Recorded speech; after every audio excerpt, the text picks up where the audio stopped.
Jamais ça. Comme je n'oublierai jamais l'accueil que la ville de Bukavu. Je suis sûr que mon défunt père, là où il est, puis qu'il n'a jamais eu ce privilège-là d'être reçu comme ça ici à Bukavu, il doit être fier de moi et c'est grâce à lui.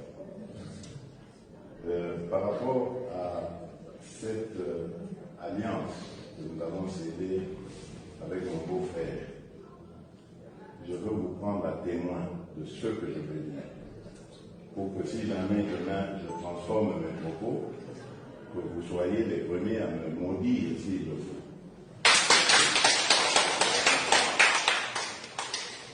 Je ne trahirai pas les termes de cet accord. Je suis avec lui et vous allez le voir dans tout ce que je vais faire. Je vais toujours être avec lui. Je ne le trahirai jamais.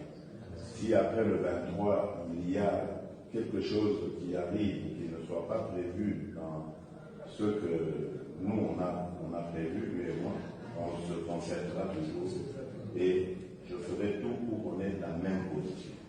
S'il n'est pas d'accord, je n'avance pas. S'il est d'accord, j'avance. Mais on va le faire toujours ensemble. Donc ça, vraiment, je vous le dis parce que je veux que vous soyez nos témoins aussi.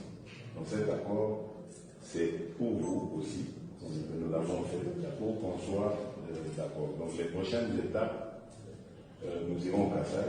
Je vais aussi expliquer aux Bakaléens de là-bas que désormais, Vital Kamerhe et son UNC marchent à côté de l'UDRS. Nous avons les destins liés. Voilà. Donc, c'est ce que je tenais à dire. Je vois que même on enregistre, c'est bien. Parce que ça, au moins, ça va rester. Merci beaucoup, Son Excellence, Éminence, Révérend Père, Révérende Sœur, consacrée. Je voudrais me permettre de prendre la parole en tant que porte-parole des laïcs catholiques, au-delà d'être coordonnateur général du secrétariat technique, parce que bien de mes collègues du secrétariat technique laïque qui ont su que je vais prendre la parole, que vous m'avez donné l'insigne honneur de prendre parole devant vous, m'ont demandé de vous transmettre certains messages. Alors, Excellence, acceptez que je sois aussi ces porte-parole de laïcs catholiques. Ils m'ont demandé de témoigner de leur souffrance, parce que depuis que le père spirituel de la SENCO a mis sur la table de la République cette initiative du pacte social pour la paix et le bien vivre ensemble, bien de nos pères spirituels ont été objets de calomnies, d'invectives. Et nous, les laïcs catholiques, nous en avons beaucoup souffert et nous souffrons encore. D'où cette question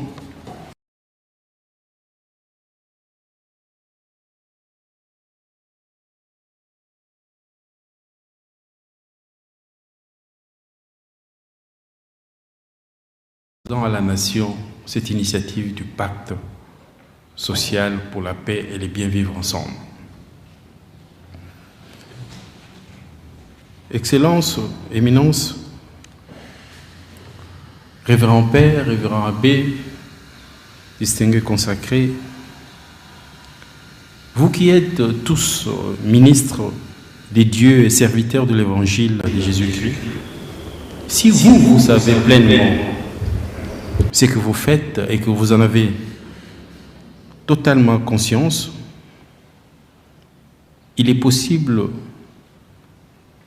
que vous ne sachiez pas ce que nous, fidèles chrétiens, nous vivons, ce que nous, fidèles chrétiens,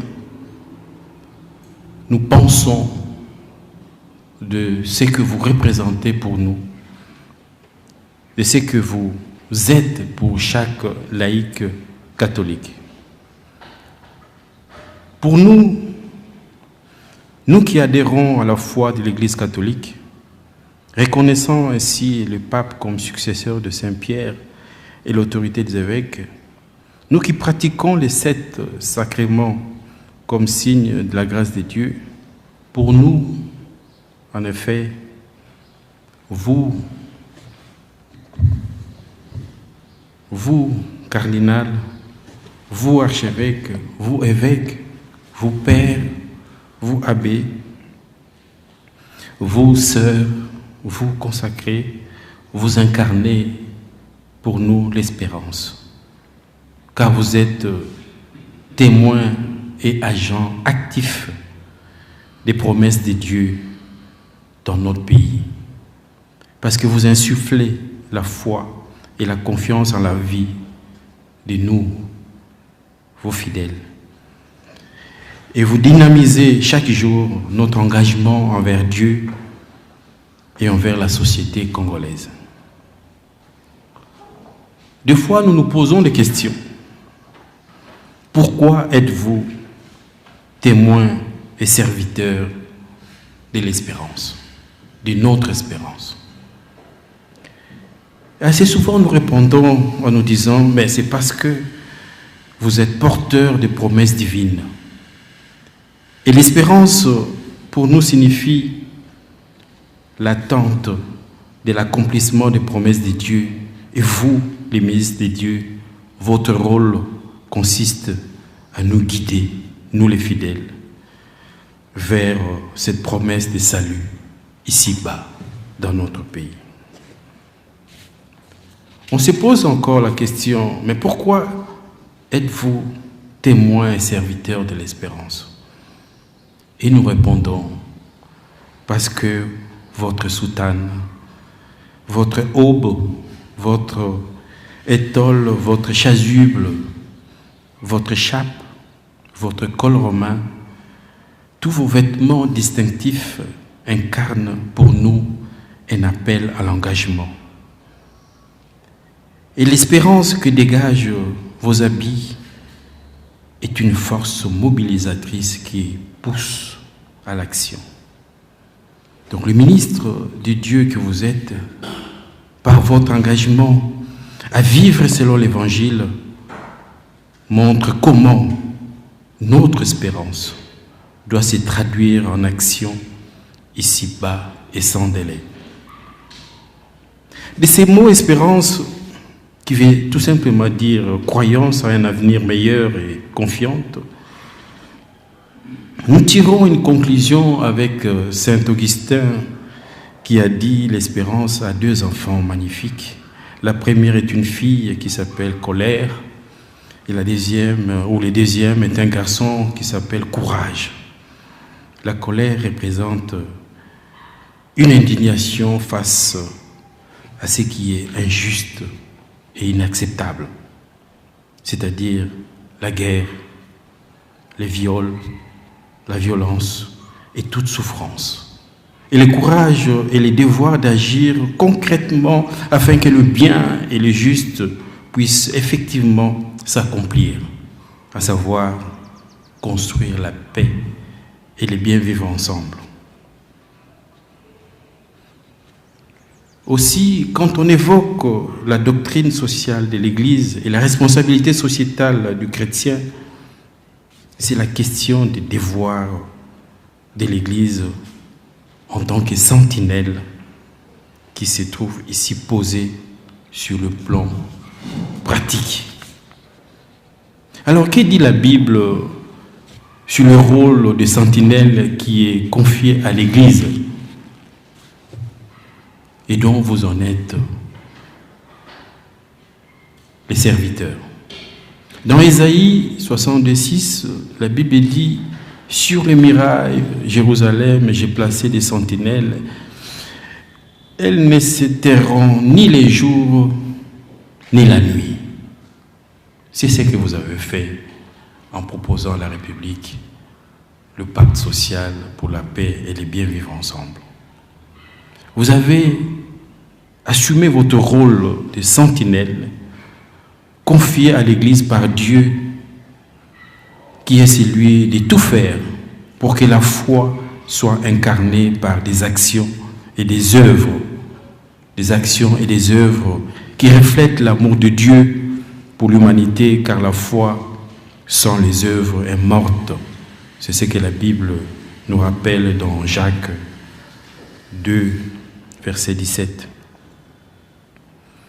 Mais nous, peuple de Dieu établi ici en République démocratique du Congo, qui sommes-nous? Et pourquoi sommes-nous si attachés à ces mots espérance et à vous, nos pères spirituels? Qui sommes-nous? Nous sommes ces peuples qui a subi 5 siècles d'esclavage et les ports de Mpinda aux accamblures de Mwanda étaient les plus grands ports négriers de l'Atlantique Sud, ainsi que le premier pourvoyeur des esclaves en Amérique latine. Nous sommes ces peuples qui, après les abominations de la traite négrière, a été victime 25 ans durant de la vassalisation coloniale la plus cruelle. Nous sommes les seuls peuples colonisés qui a subi des supplices de mains coupées. Nous sommes ces peuples qui a traversé des massacres de masse, des tortures, des châtiments corporels, les asservissements, les villages rasés, les chefs coutumiers décapités. Rien ne fut épargné aux Congolais qui cherchaient à se soustraire au travail forcé. Il n'y avait guère l'ombre du moindre pardon pour les Congolais qui ne récoltaient pas assez de caoutchouc ou qui ne rapportaient pas suffisamment de pointe d'ivoire.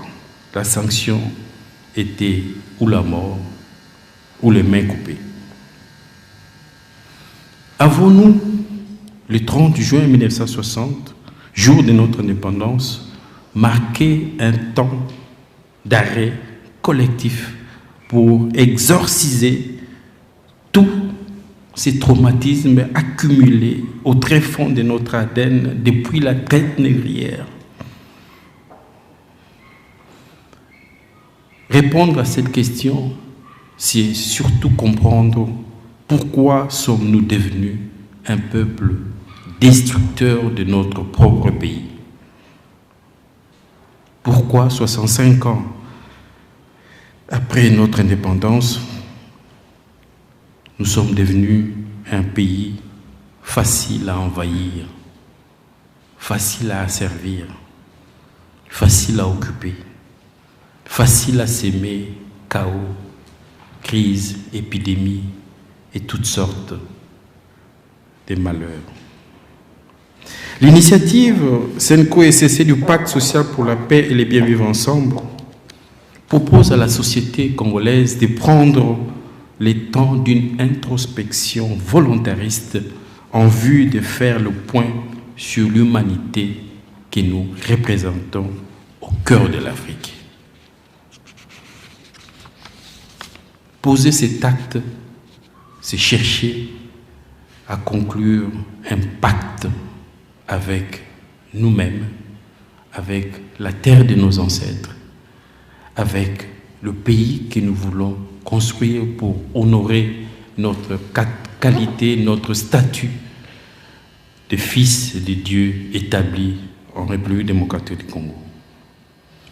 Ces devoirs de rédemption cathartique commencent par le mois de la paix. Le mois de la paix, c'est la toute première activité de ces processus du pacte social pour la paix et le bien vivre ensemble. Ce mois de la paix, vous vous en doutez, puise son inspiration dans l'épître de l'apôtre Paul aux Philippiens, qui est à la fois une lettre d'exhortation à l'unité, un appel à surmonter les conflits fraternels et à rester unis dans la foi. Et dont les chapitres 4, versets 8 et 9 exhortent le croyant à cultiver les pensées centrées sur ce qui est bien, vrai, juste, pur, aimable, louable et vertueux, et à mettre en pratique ces enseignements pour recevoir la paix des dieux. C'est cela le mois de la paix, l'activité déclencheuse de l'initiative du pacte social qui va commencer par un grand culte écuménique pour insuffler, pour ramener le peuple de Dieu établi en République démocratique du Congo dans une sorte de transfiguration éthique des structures mentales et culturelles par la force de l'Évangile et au travers d'une grande pastorale de la paix que les églises du Congo réunies vont entreprendre de manière concertée. C'est lors de ces cultes écuméniques que le programme d'activité de cette grande pastorale de la paix sera rendu public. Mais il sera question de prêche pour la paix, des homélies de la paix, de caravanes de la paix dans nos familles, la paix dans nos quartiers, la paix dans nos communautés, la paix dans nos villages. Les églises vont se rassembler pour transformer les structures mentales et culturelles de notre peuple comme socle de la transfiguration éthique de notre pays.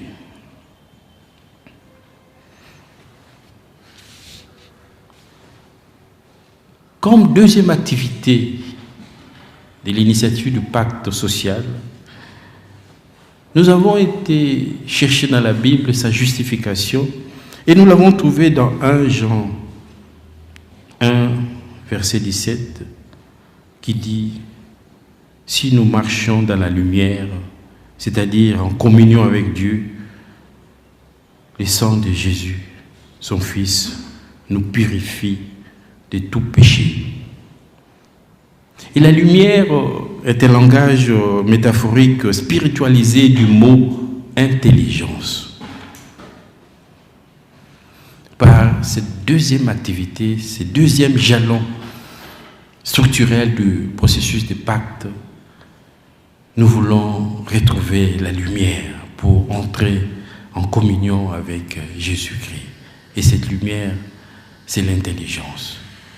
Cela suppose et cela confirme le fait que nous sommes une société qui a divorcé avec l'intelligence. Nous sommes ces pays où les érudits, les savants, les sachants, les chercheurs, les universitaires rasent les murs. La société leur a tourné les dos.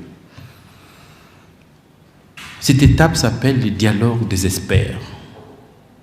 L'initiative a pensé organiser un moment de réconciliation sacramentelle avec les intelligences stratégiques qui piavent d'impatience dans le génie congolais, que nous néglisons nous-mêmes, que nous méprisons nous-mêmes. Donc il sera question au travers de ces dialogues des experts, non pas d'inviter les intellectuels congolais pour débattre ou réfléchir, non. Le dialogue des experts sera un moment de convocation des œuvres scientifiques, des œuvres universitaires, les œuvres d'expérience fonctionnelle, pour que ces œuvres se confrontent et que de cette confrontation jaillissent de feuilles de route pratiques, agiles, du redressement de notre pays dans tous les domaines. Nous sommes déjà dans une sorte de cellule scientifique expérimentale avec quelques érudits congolais d'ici et de la diaspora. Je suis moi-même émerveillé de voir cette production scientifique de haute facture où on visualise déjà, à travers leurs travaux, la transformation radicale de notre pays. Et j'ai foi que si ces moments arrivent, notre peuple sera étonné par l'intelligence qui traîne au tréfonds de ses fils et filles éparpillés à travers le monde. Ces experts produiront le premier élément du pacte social. Ces feuilles de route qui seront irriguées catégoriellement vers les piliers fondateurs du pacte social. Le pacte social n'est pas écrit. Ce ne sont pas les pères spirituels de la SENCO qui ont écrit les pactes sociaux. Le pacte social, c'est un cadre de réflexion et d'action avec ces jalons structurels pour amener les Congolais à résoudre leurs problèmes parce que le père spirituel de la SENCO ont foi que les solutions aux problèmes des Congolais se trouvent dans le génie congolais. L'initiative a prévu à titre illustratif 5 piliers fondateurs du pacte social. Le premier pilier, on rassemble les feuilles de route du redressement accéléré de notre pays dans ce que le père spirituel a appelé charte inviolable des urgences et obligations à accomplir pour le développement accéléré de notre pays d'ici à l'horizon 2060.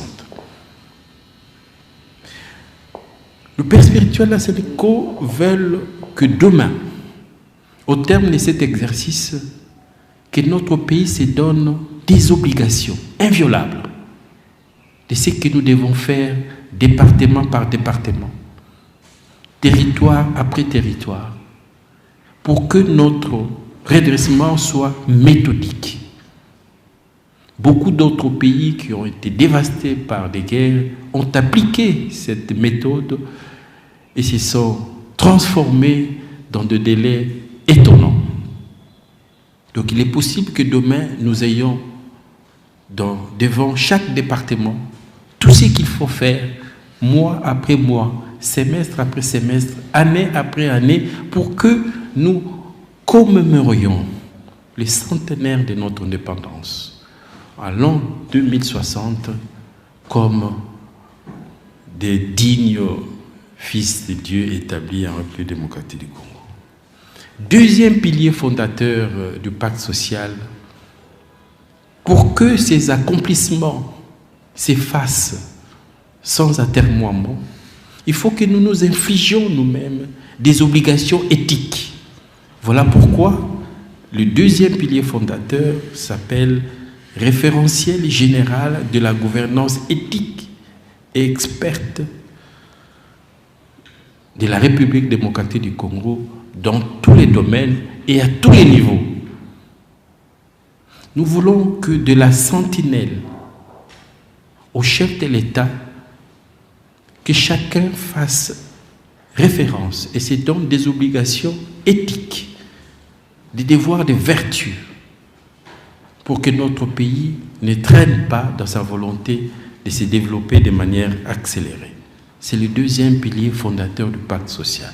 Le troisième pilier, en nous référant à l'article 10 de notre Constitution, qui nous rappelle que les Congolais, c'est lui qui a appartenu à une des communautés qui constituait la République démocratique du Congo en 1960.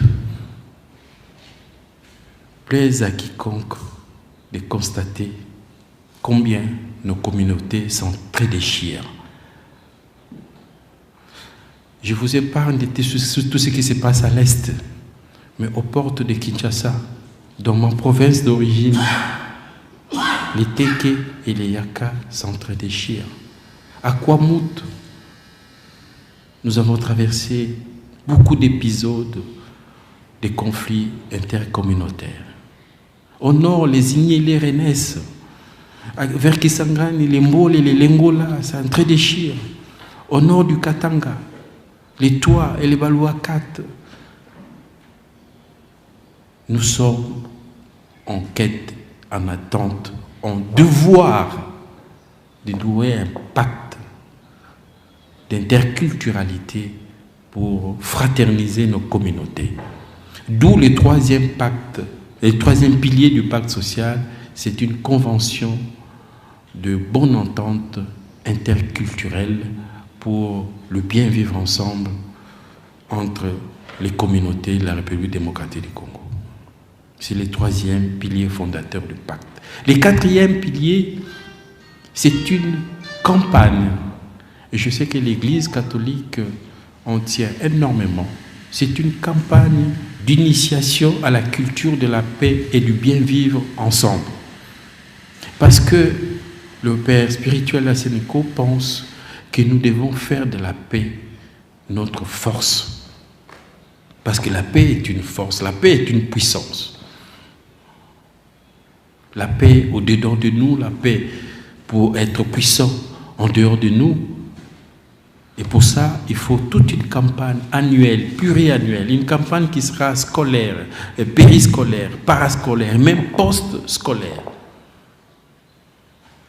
Et les éléments de cette campagne viendront du dialogue des experts qui vont établir des manuels d'éducation à la paix et d'autres instruments de communication pour entraîner notre pays dans une dynamique de paix citoyenne et populaire. Et enfin, le cinquième pilier fondateur, parce qu'il faut interagir avec nos voisins, nous en avons 9. L'initiative du pacte propose un traité de bon voisinage transfrontalier et du co-développement. Il est bon que les idées stratégiques de la cohabitation transfrontalière viennent de notre intelligence parce que nous sommes un pays moteur au cœur de l'Afrique. Voilà pourquoi il est le cinquième pilier fondateur du pacte. Une fois ces piliers fondateurs nourris de feuilles de route élaborées par les dialogues des experts, notre pacte est dûment constitué. Tous ces éléments seront déposés sur la table du président de la République, chef de l'État, et l'initiative a demandé au président de la République de lancer une grande conférence internationale qui aura 2 volets. Le premier volet, c'est une conférence pour la paix et le bien vivre ensemble dans la région des Grands Lacs. Nous voulons faire tabula rasa de tout ce que nous avons connu, de tout ce que nous avons vécu ensemble dans la sous-région, pour que nous construisons une nouvelle maison sous-régionale commune. Et là aussi, les idées partiront de nous pour rencontrer d'autres idées de cohabitation transfrontalière fraternelle et du co-développement dans la région du Grand Lac. Les idées s'imposent, les idées de paix s'imposent toujours et dominent toujours les idées de violence. C'est au terme de cet exercice que le dialogue et le processus du pacte social pour la paix et le bien vivre ensemble se termine. Pourquoi le point final est la deuxième conférence sur le Grand Lac que nous appelons conférence internationale sur les financements post-conflit de la reconstruction de notre pays. C'est parce que, rappelez-vous, Excellence, Éminence, Révérend, le plus grand mouvement migratoire du monde était appelé Nakba lorsque les Palestiniens ont quitté leur pays après la guerre. Mais un jour de l'année 1994, 1 400 000 Rwandais ont quitté leur pays pour s'installer chez nous. Et depuis lors, notre pays traverse chaque fois des moments cycliques de destruction, d'entrée déchirement entre nous et de violences aveugles. Si en 1994, le monde a été pris en flagrant délit de non-assistance du peuple rwandais en danger de génocide, mais depuis lors, seule la République démocratique du Congo paye les plus lourds tributs de ces manquements mondiaux. Les textes qui régissent les Nations Unies nous donnent la prérogative d'exiger des contreparties financières à tous ces supplices subis parce qu'il y a eu manquement mondial, parce qu'il y a eu non-assistance mondiale du peuple rwandais en danger des génocides. Mais depuis 1994 s'est ajouté un autre drame. C'est celui de non-assistance à peuple congolais agressé, occupé, conduit dans un cycle interminable de violences et de viols. Jamais la Charte des Nations Unies ne s'est ouverte pour constater que nous étions un pays agressé, que nous étions un pays en danger d'extermination. Jamais. À nous de transformer ces manquements de la famille mondiale en contrepartie financière pour aider notre processus de reconstruction à se déployer de manière accélérée. Toutes ces initiatives sont documentées. Vous pouvez faire confiance à votre secrétariat technique qui travaille jour et nuit pour présenter des jalons structurels viables et techniquement bien documentés. Tels sont là les jalons structurels de l'initiative du pacte social pour la paix et le bien vivre ensemble. Et maintenant la question, où en sommes-nous? C'est quoi l'actualité de votre initiative? Cette initiative a été présentée au chef de l'État au mois de juin dernier, le 21. D'abord au début du lancement de l'initiative et ensuite le 21 juin dernier. Et le président a pensé qu'il fallait une équipe mixte, une équipe technique mixte entre son cabinet et la SENCO et les CC pour harmoniser les vues. Ce qui a été fait. Au terme de quelques réunions techniques, cette harmonisation a été faite. Et après, le président a pensé qu'il fallait élargir, au nom de l'inclusion, aux autres confessions religieuses. Vous avez accepté, le père spirituel, la SENCO et les CC ont accepté que d'autres confessions religieuses, essentiellement les églises de réveil, viennent, au nom de l'inclusion, enrichir ces projets de paix et du bien vivre ensemble. Nous avons travaillé pendant quasiment une semaine pour nous mettre d'accord autour d'une feuille de route, laquelle feuille de route commune a été rendue publique le 25 août dernier. Et les derniers mots de cette feuille de route mentionnent et dit que les confessions religieuses réunies attendent les actes d'État de la part du chef de l'État pour lancer officiellement le processus du pacte social pour la paix et le bien vivre ensemble. Nous en sommes là. Nous attendons les actes d'État du chef de l'État, en l'occurrence une ordonnance qui lancerait officiellement ce processus qui va commencer, comme je l'ai dit dans l'exorde de mon propos, par le mois de la paix.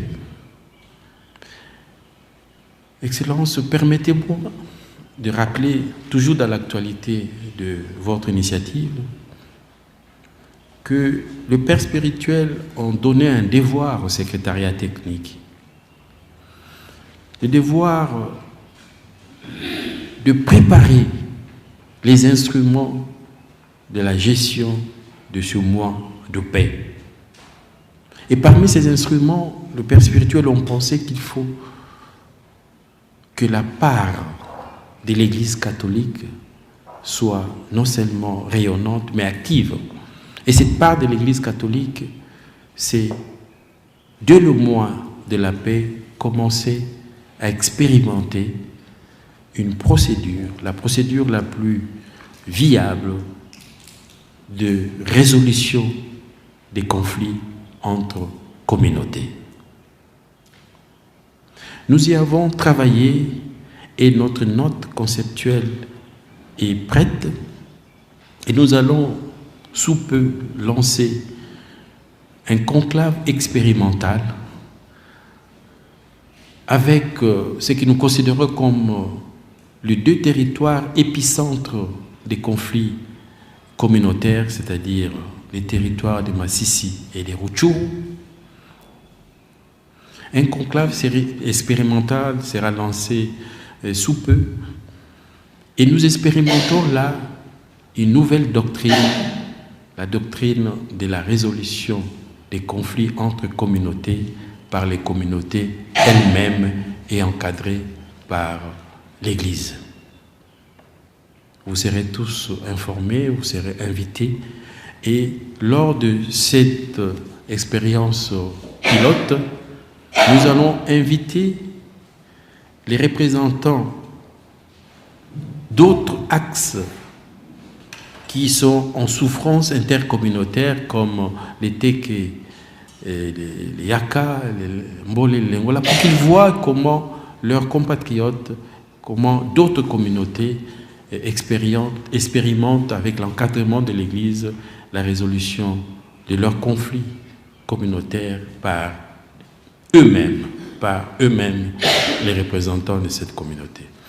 Voilà, Excellence, Éminence, Révérend Père, Révérende Sœur, encore une fois, je vous remercie pour le privilège que vous m'accordez, pour l'attention que vous ne cessez de manifester envers votre initiative du pacte social. Et je suis à votre disposition pour des questions d'éclaircissement. Je vous remercie. Voilà, merci beaucoup, M. Didier, pour ce tour d'horizon sur notre initiative que nous connaissons, la plupart de points soulevés, mais c'est surtout le dernier développement qu'il vient de donner là.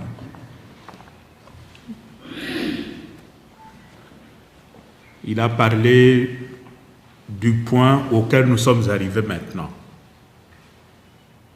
Avant d'en arriver là, il y avait un peu comme un blocage du côté du chef de l'État.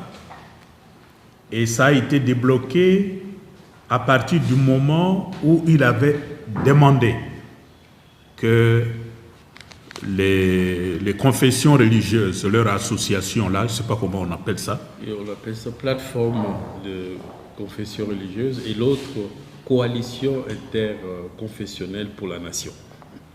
Voilà. Il avait voulu que les deux soient intégrés dans le processus. Ce qui, dans un premier temps, avait paru un peu comme une volonté de mainmise sur l'initiative, ou du moins de contrôle du processus. Mais dès lors que nous sommes dans un processus de dialogue inclusif, il n'y a aucune raison d'avoir peur des autres. On les a accueillis, ils sont intégrés. Je crois que vous travaillez maintenant avec eux. On travaille ensemble. On travaille ensemble. Donc, cela a permis de débloquer ce qui pourrait être interprété comme une volonté de l'Église catholique et des protestants d'exclure les autres. On ne veut exclure personne. Parce que la finalité du dialogue, c'est intégrer tout le monde. De là, était sortie une déclaration qui a été préparée de commun accord avec notre secrétariat, la présidence de la République, et on s'était tous mis d'accord pour publier ce message-là. Le 25 août. C'était le 25 août. Aujourd'hui, qu'est-ce qu'on attend? Il a utilisé une expression là, je ne sais pas si ça a attiré votre attention. On attend des actes d'État. Ça, c'est le mot qu'il a utilisé. On attend des actes d'État de la part du président de la République. Et parmi les actes d'État, c'est l'ordonnance d'officialisation. L'ordonnance qui officialise le processus. Jusque-là, ça ne vient pas encore. Mais aussi parmi les actes d'État, si nous tirons les enseignements du dialogue que nous avions modéré du temps de Kabila qui a conduit à ce qu'on a appelé les accords de la Saint-Sylvestre, on attend aussi du président des actes de décrispation, des gestes de décrispation. Et cela a été aussi adopté et coulé dans la feuille de route. Voilà. Ça, c'est quelques-uns de ce que nous entendons par les actes d'État. Actes d'État. Donc, les gestes de décrispation, c'est aussi pour rassurer les autres, surtout l'opposition, que, oui, il y a une volonté d'aller vers un processus de dialogue. Ça aussi, on attend.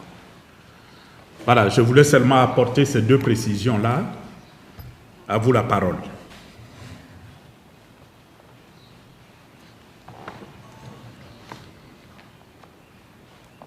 Oui, en fait, on a dit on attend. On va attendre jusqu'à quand. Et s'il n'y a rien qui vient, quel serait le plan B pour que le pacte social ne soit pas simplement bafoué par celui de qui on attend des actes d'État? Je voudrais que... Je voudrais rappeler ici que lors de nos travaux mixtes, nous avions élaboré un petit agenda commun. Les travaux mixtes, c'était des confessions religieuses, plus le cabinet du chef de l'État qui avait désigné quelques experts de son cabinet, dirigé par son directeur de cabinet. Nous nous sommes mis d'accord sur un agenda. Cet agenda avait agencé quelques activités, notamment la publication de la feuille de route, l'audience du chef d'État à toutes les confessions. Aussitôt après, les actes d'État et prioritairement l'ordonnance mettant en mouvement, en action l'initiative. Et tout cela, malheureusement, n'avait pas de date précise. Mais il était convenu que le mois de la paix soit opportunément le mois de septembre. Parce que le 21 septembre était la journée internationale de la paix et que nous pourrions transformer ce mois en mois de la paix. Mais cela n'a pas été le cas. Et pour l'autre volet de votre question, moi, technicien de l'initiative, je me sens incapable de répondre parce que cette réaction dépendra de vous autres, le Père spirituel. Jusqu'où allons-nous attendre? Ce sera à vous de nous dire qu'est-ce qu'il faut faire. Mais nous, en tant que techniciens, nous avons pensé, parce que cette initiative n'est pas réductible au dialogue politique. Cette initiative, c'est plusieurs autres jalons structurels pour vraiment une transfiguration éthique globale de notre société. C'est pour ça que nous avons lancé cette activité du conclave expérimental pour résoudre les conflits communautaires. Déjà, maintenant, indépendamment de l'initiative. Et nous l'avons mis dans le cadre de préparatifs du mois de la paix. Je vais me permettre de remettre symboliquement la note conceptuelle de cette initiative au cardinal.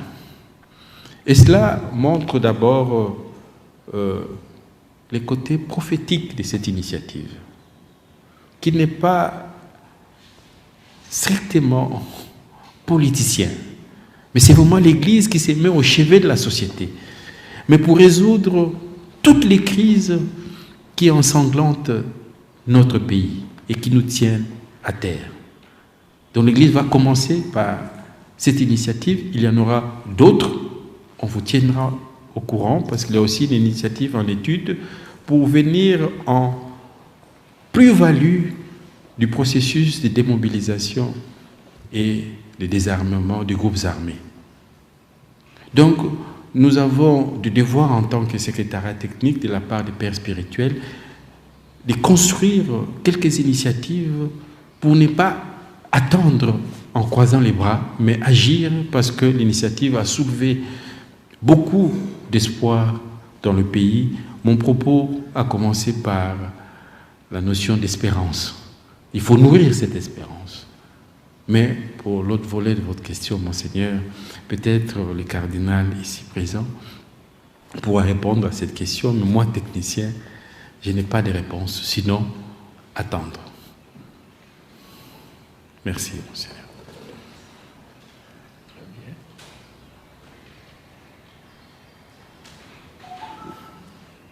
Monseigneur. Oui, Monseigneur Timothée.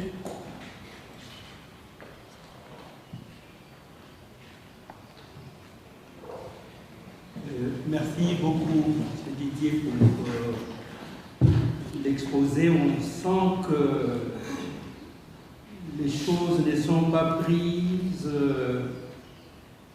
mais c'est fondamental. Fondamental, c'est que vous dites. J'ai beaucoup aimé que vous parliez des actes d'État, entre autres décrisper la situation, mais en même temps, celui qui va décrisper la situation nous dit il n'y a que moi qui dois convoquer le dialogue. Et les temps, pour revenir sur ce que disait Monseigneur Giraud, les temps est contre nous. Dans 2 ans, ça sera la fin du mandat. Est-ce qu'on va laisser le pays comme ça, divisé, éparpillé, blessé, ou ceci peut se faire avant la fin du mandat? Voilà. Monseigneur, pour l'initiative du pacte social, l'urgence est la règle. Imaginez, Monseigneur, qu'on décide de lancer le mois de la paix demain et que vous entriez tous dans la grande pastorale de la paix. Est-ce qu'on va déplorer encore des actes de guerre dans ces grands mouvements de paix populaire et citoyenne que la grande pastorale va mettre en action? Il n'y aura que peu de place pour les appels aux hostilités, pour des actes de violence. L'idée géniale des pères spirituels est que ce moment génésiaque soit un moment où le pays tout entier parle de paix.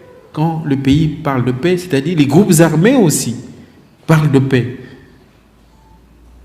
Les communautés qui se déchirent entrent dans des processus de paix, de pacification, de réconciliation. Cela est une urgence que rien ne peut faire attendre. Mais vous êtes des pasteurs. L'urgence, c'est un mot qui a sa signification. Mais sa signification n'entraîne pas la même compréhension dans toutes les consciences. Cette signification ne bouscule pas tous les calculs politiciens chez certains acteurs politiques. À vous, le pasteur, de ne pas vous fatiguer, de continuer à exhorter, nous, vos enfants, nous qui sommes acteurs politiques, nous, société civile, ne vous fatiguez pas, continuez à exhorter, à enseigner l'urgence de faire la paix, l'urgence de faire de la paix notre force.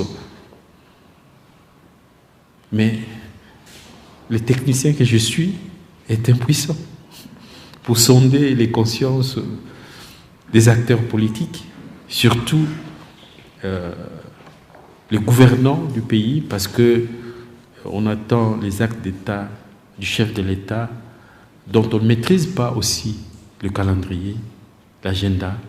Donc, par respect, et puisqu'un autre mot ne nous a pas été dit, sauf vos instructions, pour que nous agissions autrement, nous attendons respectueusement.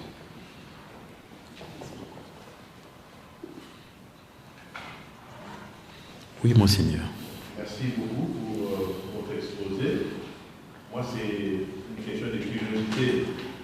On a craint que l'initiative soit reprise pour certaines fins politiciennes. Et maintenant, vous travaillez avec d'autres personnes qui viennent du monde politique, mais aussi d'autres professions.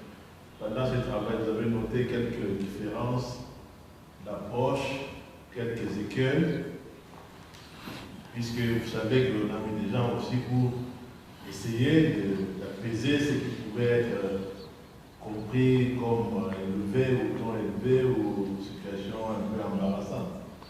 Alors que c'est la réalité, puisque jusque-là, on ne peut que parler de la paix par rapport aux écueils, aux difficultés qu'on rencontre.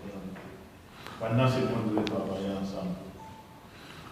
Monseigneur, vous, Père spirituel, vous avez eu la sagesse, cette fois-ci, peut-être à l'aune de leçons d'histoire, parce que vous avez modéré plusieurs dialogues, vous avez eu la sagesse de mettre en place un secrétariat technique, composé d'éminents techniciens. Nos compatriotes ignoraient la profondeur des travaux abattus dans le cadre de ce secrétariat technique. Le jugement, rappelez-vous, lorsque l'initiative était lancée, Son Excellence était lui-même victime d'une grande campagne de calomnie. Mais nous étions nous-mêmes surpris, lors de nos réunions, que nos protagonistes n'avaient nullement lu les instruments que la SENCO et les CC avaient mis à la disposition du pacte social. Vous avez raison, ils étaient venus pour, disons gentiment, édulcorer ou affaiblir l'initiative. Mais ils se sont heurtés à la puissance conceptuelle des instruments de management de cette initiative. Je dois saluer leur courage et même le courage de techniciens de la présidence.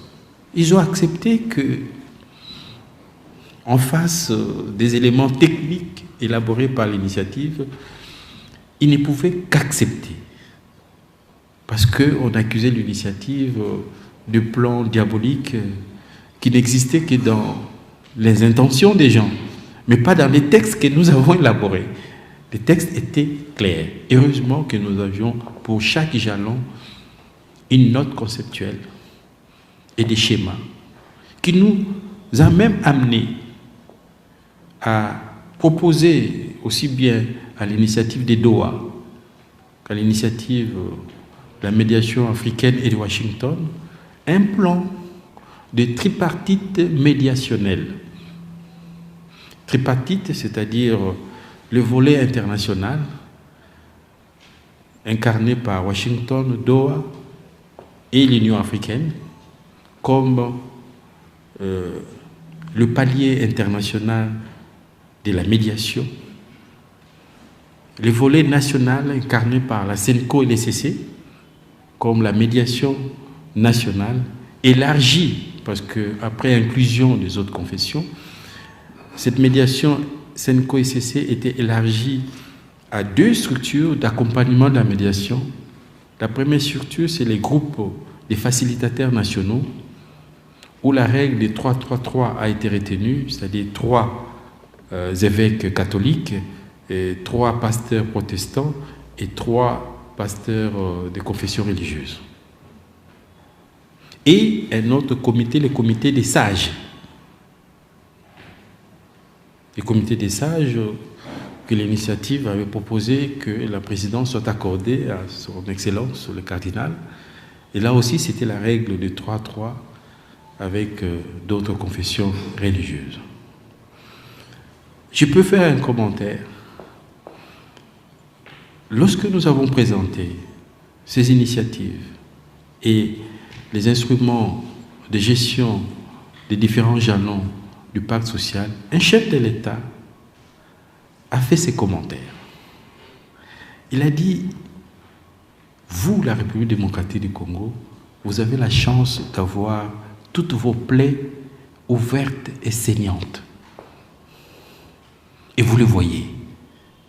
Et après avoir consulté avec mes experts vos documents, vous avez aujourd'hui la médication ad hoc pour résoudre vos problèmes.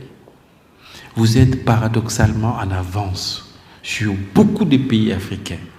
Parce que dans la plupart des pays africains, les plaies ne sont pas ouvertes.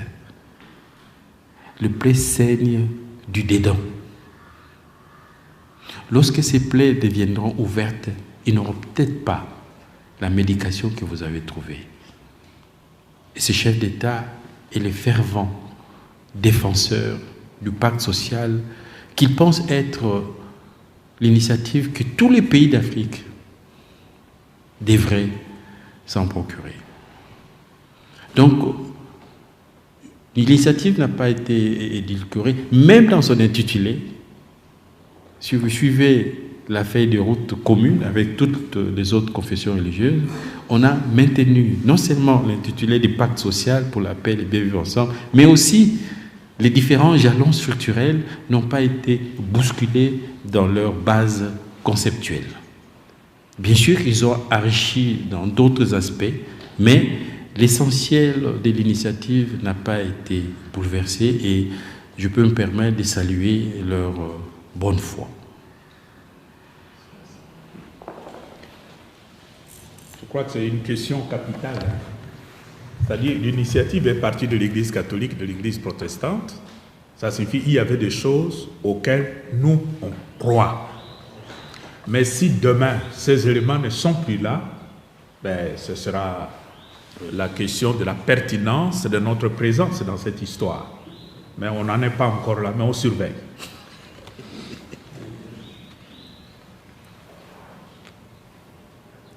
Voilà, je crois qu'il est l'heure. Je pense. Nous allons arrêter ici, il est l'heure. Et encore une fois, au nom de notre Assemblée épiscopale provinciale, je voudrais encore remercier le professeur Didier Moumengi pour son professionnalisme, le travail qu'il fait avec professionnalisme, mais aussi avec toute son expérience. Nous le connaissons, du moins, je crois nous tous ici, nous sommes des anciens. C'est un ancien ministre, c'est un ancien sénateur. Donc ce n'est pas un enfant de cœur qu'on prend comme ça qu'on met. Quand il parle du jeu qui est derrière, il sait de quoi il parle. Parce qu'il sait comment ce monde-là fonctionne. Nous, on ne maîtrise peut-être pas toujours, mais ça fait une complémentarité qui rend notre initiative inattaquable. Tous ceux qui ont attaqué, tous ceux qui ont voulu dénigrer l'initiative en s'en prenant notamment à nous trois là, moi, Fulgence et Cholet, mais quand ils prennent l'initiative et ils lisent en profondeur, mais ils changent d'avis. Oui. Parce que généralement, ce sont des réactions épidermiques. On réagit d'abord et on réfléchit après. C'est une initiative qui n'est adressée, qui n'est initiée contre qui que ce soit, mais tout simplement pour donner un avenir à notre pays. Voilà, merci beaucoup. Merci. Nous allons pour la coopération photo.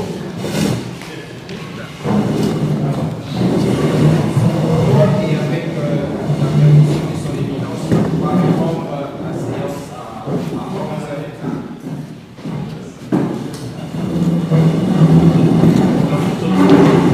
Les liaisons dangereuses du clan Tshisekedi avec les cartels de pilleurs de cobalt, c'est une enquête publiée par nos confrères Johan Tilwin et Olivier Liffrand d'Africa Intelligence qui fait beaucoup parler en RDC et c'est le choix du JTA. L'un de ses auteurs est avec nous. Olivier Liffrand, bonsoir. Bonsoir. Donc déjà, qui contrôle les mines de cuivre et de cobalt de Lualaba? Parce que vous dites que dans cette enquête que des officiers supérieurs et des inspecteurs mandatés par Kinshasa se sont vus refuser l'accès à une mine congolaise officiellement suspendue depuis 2023. Alors en fait, on parle dans cette enquête d'un groupe kazakh qui s'appelle ERG. Et en fait, il y a plusieurs filiales qui sont actives en RDC. Et sur l'un des sites qui est géré par cette filiale, en fait, il y a eu une visite d'une délégation de Kinshasa pour enquêter sur ce qui se passe dans ces mines-là. Et en fait, ces gens-là, cette délégation qui est composée d'officiers, de personnes quand même d'officiels, en fait, s'est vu refuser l'accès par des personnes de la garde républicaine qui leur ont dit c'est hors de question parce qu'en fait, sur cette zone, il s'avère qu'il y a des opérateurs étrangers qui extraient illégalement du cobalt et du cuivre, alors que c'est une concession qui appartient à ERG. Alors justement, vous parlez de la garde républicaine qui est censée assurer la sécurité du président, mais c'est eux qui surveillent des mines dans le sud de la RDC. Comment expliquer cela? Comment on est arrivé là? En fait, ça fait plusieurs années en fait que se murmurait la présence de personnes de la GR, comme on dit. Et en fait, il s'est révélé que cette présence est massive et entoure énormément de concessions qui, encore une fois, appartiennent à ERG, mais c'est pas uniquement le cas de ERG. Il y a aussi d'autres groupes miniers qui ont le même problème. Et en fait, cette garde républicaine protège les intérêts, on va dire, des personnes, des opérateurs qui extraient illégalement le cobalt et le cuivre. Alors, vous expliquez que dans l'ex-Katanga, l'exploitation illégale de cuivre et de cobalt représente une perte de près de 2 milliards de dollars par an pour un minier kazakh comme ERG, qui avait certaines concessions dans la région. Alors, expliquez-nous comment ça se passe exactement. Alors, en fait, cette estimation, elle est tirée d'un rapport interne sur lequel se base en partie l'enquête, d'un rapport interne de RG, et en fait, qui documente avec précision le pillage qui a lieu dans les différentes concessions du groupe, au Lualaba et au Katanga. Donc, ces deux provinces qui font partie de l'ex-Grand Katanga.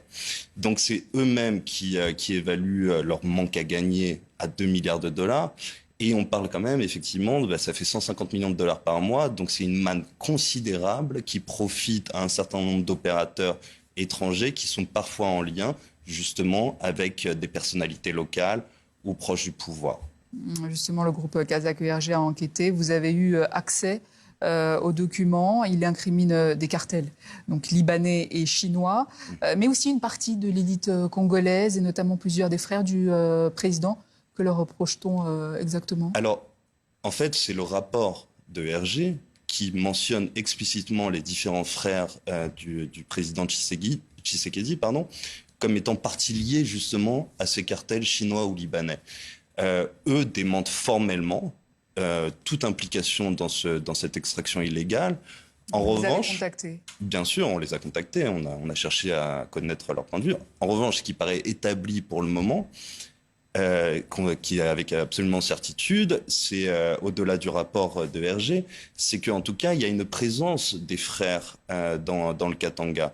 Parce qu'en fait, ce qu'on sait, c'est que par exemple, Christian Tshisekedi ou Thierry Tshisekedi ont approché ERG, sont en contact avec eux parfois pour leur proposer des contrats pour sécuriser leurs concessions, justement pour faire le ménage dans toute cette situation. Donc, ils sont présents. Le rapport interne dit qu'ils sont partie liés avec les cartels chinois-libanais, ce que eux démentent formellement. Oui, ils démentent. Face à la polémique, le président Tshisekedi a fait part de sa colère même face à ses frères. Donc lui ne serait pas impliqué, le président, mais il a récemment tenté de reprendre la main, voyage au Kazakhstan, accord avec la Gécamine également. Mais a-t-il encore les moyens politiques et militaires de reprendre le contrôle de ces concessions ? En fait, ce qu'on a essayé d'expliquer dans l'article, c'est que cette situation commence à exposer le président. Ça commence à le mettre en difficulté parce qu'il y a même une plainte qui a été déposée à Bruxelles justement pour ces histoires de spoliation minière et qui vise explicitement sa fratrie. Le problème, c'est que c'est allé tellement loin, l'enchevêtrement d'acteurs, d'opérateurs illégaux qui sont actifs actuellement au Katanga, c'est devenu très complexe et en fait, ils bénéficient de protections très puissantes, dont la GR. Et résultat, lorsqu'on envoie des délégations pour enquêter sur place, on se fait refuser l'accès par la même garde républicaine. Donc ça devient très compliqué en fait. On parlait des cartels libanais et chinois. Qui sont-ils exactement ? Alors le plus souvent, c'est des opérateurs qui sont présents de longue date en fait dans la province. Et il y en a. Alors il y a par exemple côté chinois, c'est ce qu'on raconte dans l'article. Il y a un certain Fali, un certain Ken, un certain Monsieur Soleil. Enfin c'est le surnom qui s'est donné. Côté libanais, on a aussi deux frères. Donc c'est Wissam et Bassel Saad, qui opèrent aussi avec un dénommé Ismaël Al-Farhan. Et en fait, tous opèrent parfois avec l'appui de militaires de la 22e région militaire ou avec l'appui de gardes républicains. Bref, tout ceci s'imbrique et fait un imbroglio auquel beaucoup de personnes, disons, ont du mal à déceler la situation. Et ce scandale pourrait entacher durablement l'image de Félix Tshisekedi dans le pays et à l'étranger ? En vérité, c'est une histoire qui est connue. Les premiers articles que j'ai écrits sur ce sujet datent quand même d'il y a 2 ans, en fait. Donc là, on rajoute un élément de plus grâce à ce rapport interne de RG qui détaille avec force et précision tout ce qui se trame. Mais en réalité, c'est déjà connu et ça commence déjà à faire du bruit. Et au Katanga, les gens sont déjà mécontents, en fait, de ce qu'ils appellent un pillage organisé. Olivier Liffrand, merci. Je Merci rappelle que vous êtes co-auteur de l'enquête sur les cartels de pilleurs de cobalt en RDC, disponible donc sur le site Africa Intelligence. Merci.